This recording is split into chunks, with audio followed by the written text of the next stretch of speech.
beautiful princess was born to a king and queen. They were so happy they decided to hold a great banquet to celebrate the event. Invitations were prepared, and a special one with a big red ribbon tied in a bow was sent to the 7 fairies of the forest. For they were to be godmothers to the princess and bring her good luck. For days, the cooks and bakers worked like bees, making delicate roasts and fluffy pastries to please the dainty appetites of fairies. For the king and queen didn't want to offend the little people in the slightest. On the day of the great feast, the 7 fairies arrived, sailing through the air in a brilliant blue chariot drawn by 100 swallows. The fairies were delighted to be such honored guests. But then, at the height of the festivities, there was a great flapping of wings, a strange wild call, and through the banquet hall window flew an old gray gander, ridden by an old wrinkled fairy dressed all in black. The king and queen were alarmed. They suddenly realized that there was an 8th fairy, the fairy from across the mountains, whom they had not invited. And now she had come anyhow, without an invitation. The king and queen apologized and made her welcome. But the 8th fairy refused even to smile and stalked into a corner with a scowl fierce enough to make it thunder and rain. At last the time came for the fairies to give gifts to the little princess. The first fairy waved her wand and said, "She shall be good as gold." "She shall be the cleverest princess in the world," said the second. "And the most beautiful," said the third. "The happiest," said the fourth. "With the sweetest voice ever heard," said the fifth. "And everyone shall love her," said the sixth. Everyone waited for the 7th fairy to speak, but she had disappeared. At that moment, the 8th fairy stepped forward, waving her black wand, and said,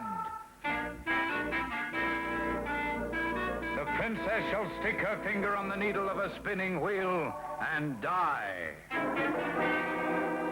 Suddenly, out from behind a curtain stepped the 7th fairy.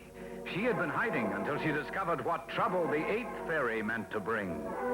Now, she couldn't do away entirely with the 8th fairy's spell, but she could soften the blow. "The princess shall not die of the wound," cried the 7th fairy. "She shall only sleep for 100 years until a prince comes to awaken her with a kiss."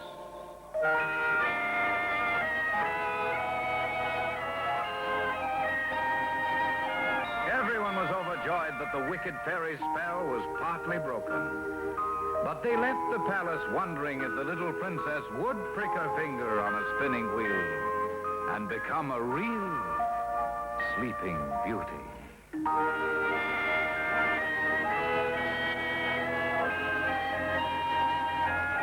The king and queen decided to do everything in their power to protect their princess from the wicked fairy's charm. Soldiers were sent near and far to gather together every spinning wheel in their kingdom. They were burned or broken into little pieces, so that in all the land there was not a single spinning wheel left. The years went by, and as the 6 good fairies had prophesied, the princess grew up to be extremely beautiful, clever, with a nightingale's voice, and loved by all who knew her. One day, the young princess decided to explore the castle, which was very large and had rooms and hallways she had never seen. Soon she came to a winding staircase which led to an old tower. Up the stairs she went, opened a door, and stopped in amazement. There, in a little room in the tower, sat an old woman bent over a wheel, spinning. Now, the princess had never seen a spinning wheel, and she was entranced. The old woman beckoned to her. "Come, I'll teach you how to spin." As the princess touched the spinning wheel, she pricked her finger, and at that very instant fell to the floor into a deep sleep. The old woman, who was the 8th fairy in disguise, laughed and disappeared. Immediately, everyone else in the kingdom fell asleep. The guards at their posts, the cook at his stove, the king and queen on their thrones. The castle grew silent, as if night had settled over it. Years passed, until at last, in the 100th year, a young prince from a neighboring kingdom, hunting in the forest, spied the towers of the forgotten castle. Curious, he rode forward. Inside the lost castle, the prince was surprised to find everyone asleep. At last, he reached the little room in the tower, and there, before the spinning wheel, he found Sleeping Beauty. The prince was so overwhelmed by her beauty that he couldn't resist stooping to kiss her on the cheek. At that instant, Sleeping Beauty awoke, and so did the guards at their posts, the cook at his stove, the king and queen on their thrones. The castle was alive again.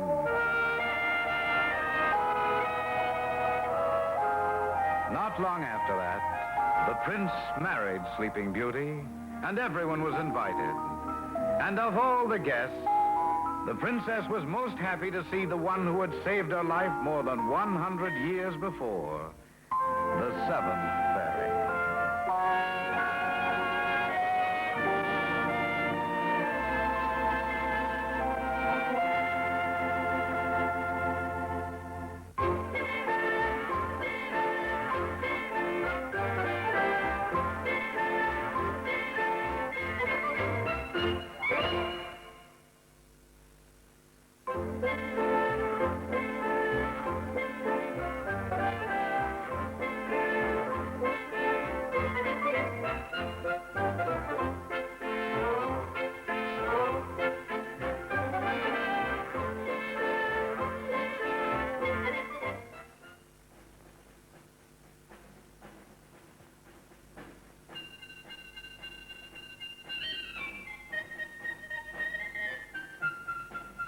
Once, long ago, in the wild backwoods of a country named Greece, a little baby girl, Diana, was traveling by horseback to the city of Athens with her mother and father.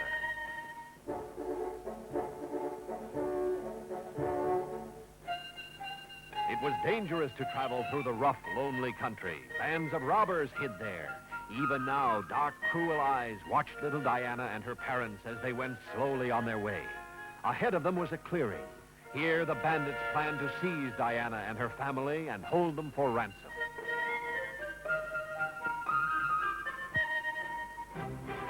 Behind the rocks and trees that surrounded the clearing, the robbers hid themselves. Just as Diana's father led the horses out of the forest, the bandits sprung out, screaming and waving their swords. Diana's father fought back fiercely, but there were too many for him. The bandits hurried to tie him to his horse. Suddenly, one robber shouted, "A signal! A signal from the lookout! Hunters are coming!" Afraid of the brave hunters, the bandits rushed away with their captives. But in their haste, they left little Diana behind.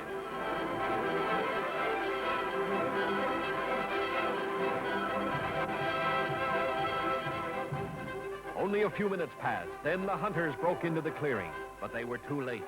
The bandits had escaped. The hunters did not know what had happened to Diana's parents. They asked her where she came from. She was only a baby, and she couldn't tell them. Not knowing what else to do, they took the little girl home with them to raise as their own child. As Diana grew into a young girl, she learned to be a huntress. Among all the children, only her best friend, a handsome boy named Milanion, could ride as well, shoot as straight, or run as fast as Diana. She was so happy staying with the hunters and her good friend Milanion, she almost forgot she had a mother and father of her own. Diana's mother and father were held captives for many years. Finally, they escaped. In all that time, they never gave up hope that they would find their daughter. One day, a soldier who had been hunting in the back country came to Diana's parents and told them he had seen a beautiful young girl. Soon, Diana's happy parents found her, and they all decided she would go back to the city with them. Diana tried not to cry when she had to leave.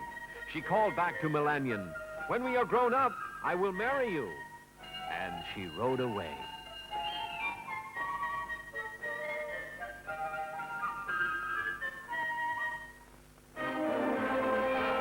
In Athens, Diana went to school and grew up to be a beautiful young lady. But she never forgot her happy years in the country. She never forgot how to ride, to run, and to shoot. And she never forgot her promise to Milanion.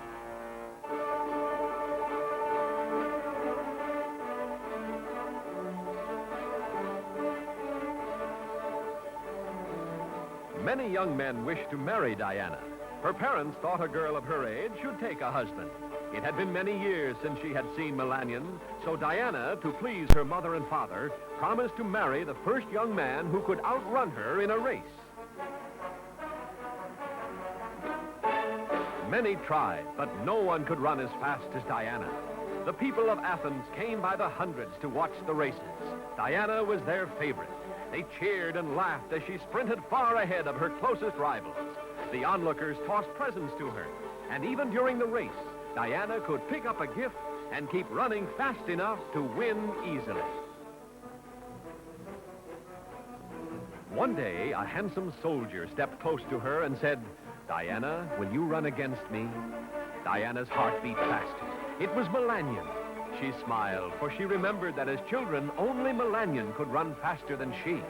But her heart sank when she saw the large scar of a battle wound on his leg. They prepared to race. Knowing how she hoped Milanion would win, Diana's father gave the young soldier 3 golden apples and whispered something in his ear. At the line, a voice called, "Go!" Milanion sprang into the lead. Diana's friends cheered her on. She had to try as hard as she could.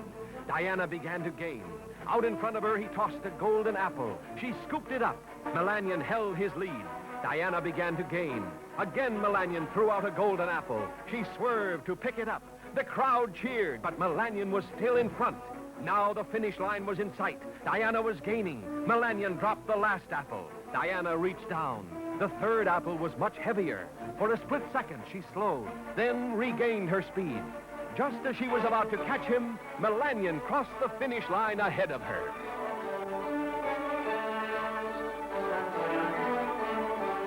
Though she had lost the race, all of Diana's friends were happy because she married her childhood sweetheart and lived happily ever after.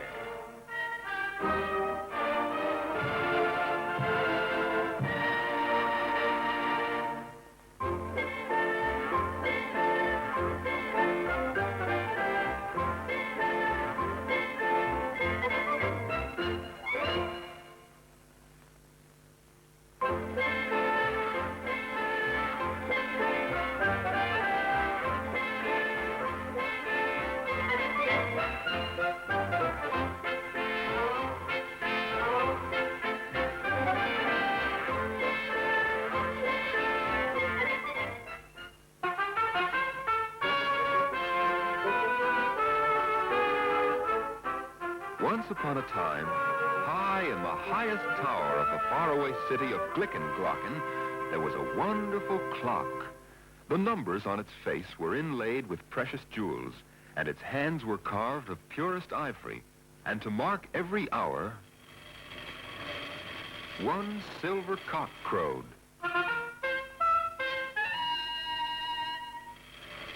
2 brass trumpeters came out and played.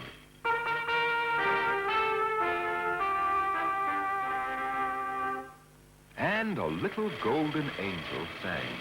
Dawn is here, time won't wait, the sun is rising in the heaven. Start the day, be not late, the hour is 7, it is 7. The people of Glicken Glauken were very proud of their wonderful clock. So proud were they that no one in the city had a clock or watch of his own.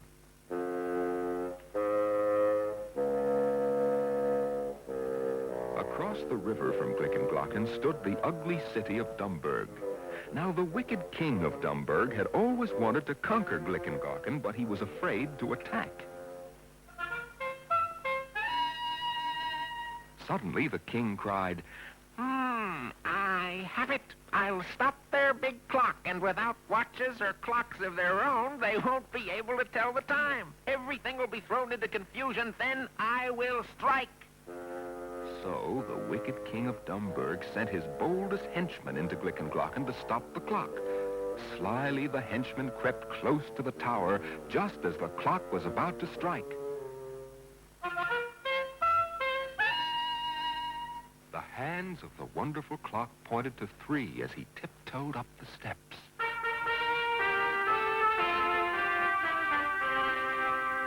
Quietly, he took a big hammer from under his cloak. Listen all, hear the shout of children running fast and free. School is out, school is out.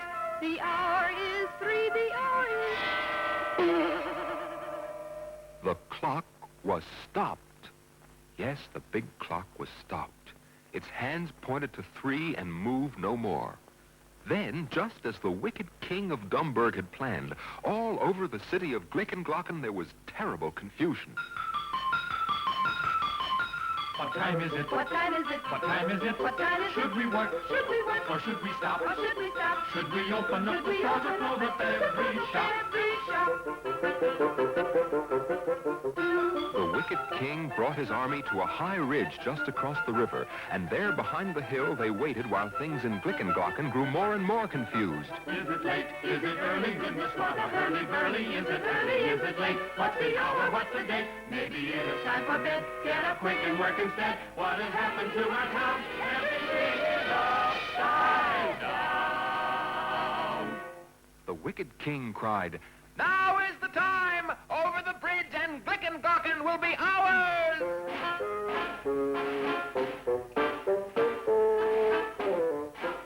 Swiftly his soldiers advanced toward Glicken Glauken, and just as they reached the middle of the bridge, everyone stopped.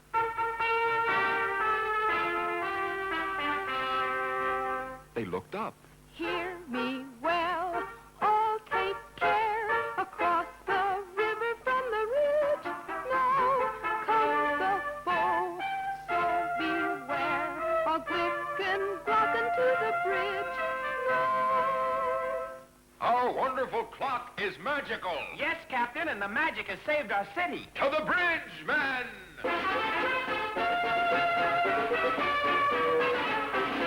The soldiers of Glicken Glauken rushed to the bridge and drove the wicked king and his army back into Dumburg. And to this day, if you visit the faraway city of Glicken Glauken, high in the highest tower, you will see their wonderful clock. Its hands still point to 3, but every hour, by some strange magic, the one silver cock crows. 2 brass trumpeters come out.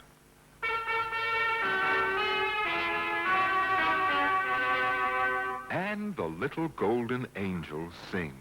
Seconds fly, minutes flow, and hours into days and years. Well, time speeds by.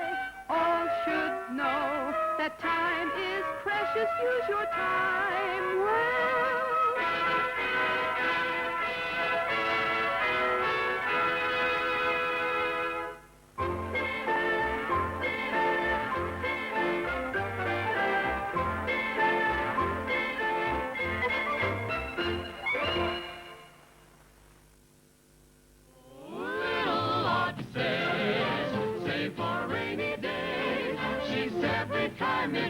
She spends what she puts away. She knows her proverbs A to Z and knows the good ring. But when she has to follow them, Well, that's another thing. Oh, little Audrey says, while the sun is out, make hay. So that immense, there's a lot of sense in what little Audrey has to say. Good morning, dear children. We will now recite our Mother Goose rhymes. Johnny, you recite the first stanza. Oh, Mother Goose, when she wanted to wander, would ride through the air on a very fine gander. Oh, Mother Goose and her nursery rhymes. What does she know about modern times? This is more like it.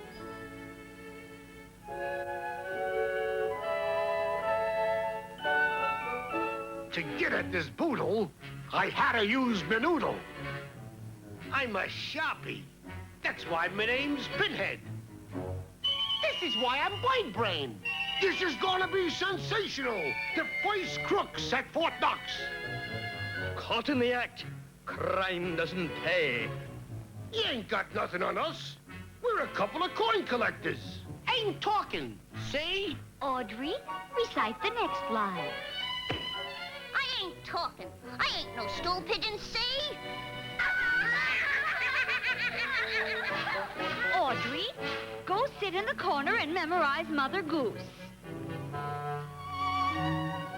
Or this sticky stuff.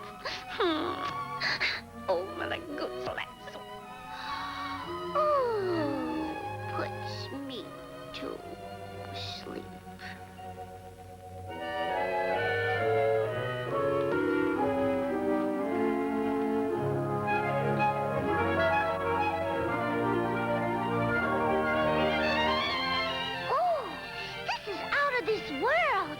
Are you the real Mother Goose? Yes, and there's Mother Goose Land. You're in for a surprise. We sing, we jive, we're quite alive. What you see will open your eyes. Little boy blue, come blow your horn. The sheep's in the meadow, the cow's in the corn. Where's the little boy that tends the sheep? Well, Digny Jackson is fast asleep. When he lets out steam, then he blows his top. When he blows that horn, he can sure be buff. Wa-da-da-dee, boing, boing, treep, trop. When he lets off steam, then he blows his top. When he blows that horn, he can sure be buff. Boy, that's a dilly. Mary had a little lamb, little lamb, little lamb.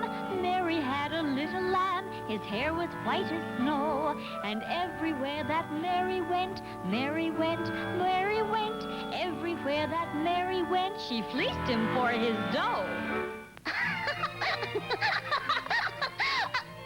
Look, there's little Tommy Tucker who'll sing for his supper. Let's get lost, lost in each other's arms. Let's get lost, let them send out alarms.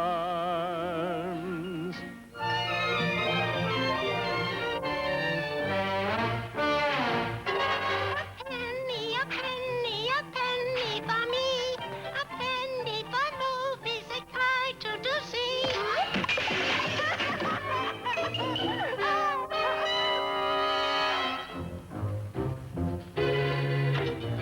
Right this way. Don't miss it, folks. It's Parabolas. Yeah, it's slick. The goose what ladies the golden eggs. What a chick.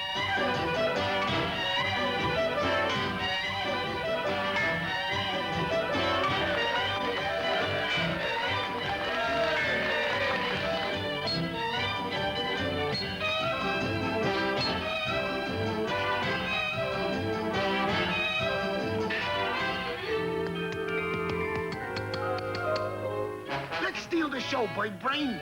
It's a golden opportunity. Yeah. Up with the dukes. This is a stick-up. It's those phony, funny crooks. Oh, dear. They don't belong in here. Let me have your horn, Boy Blue.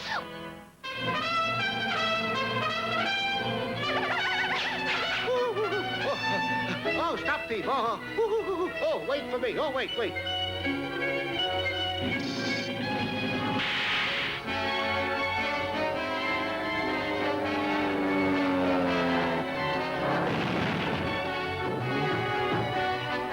I'm hard-boiled. Nothing can make me crack up.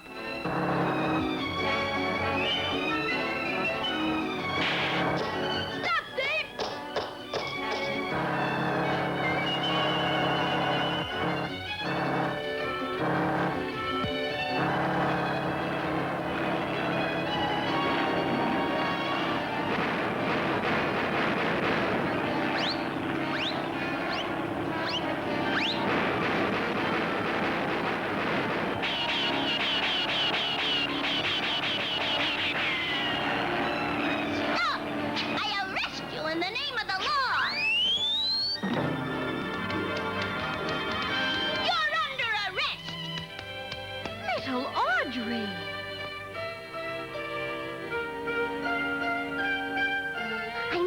Goose. Say, teacher, she's gee. She's hep to the jive. She's terrific. She's squee.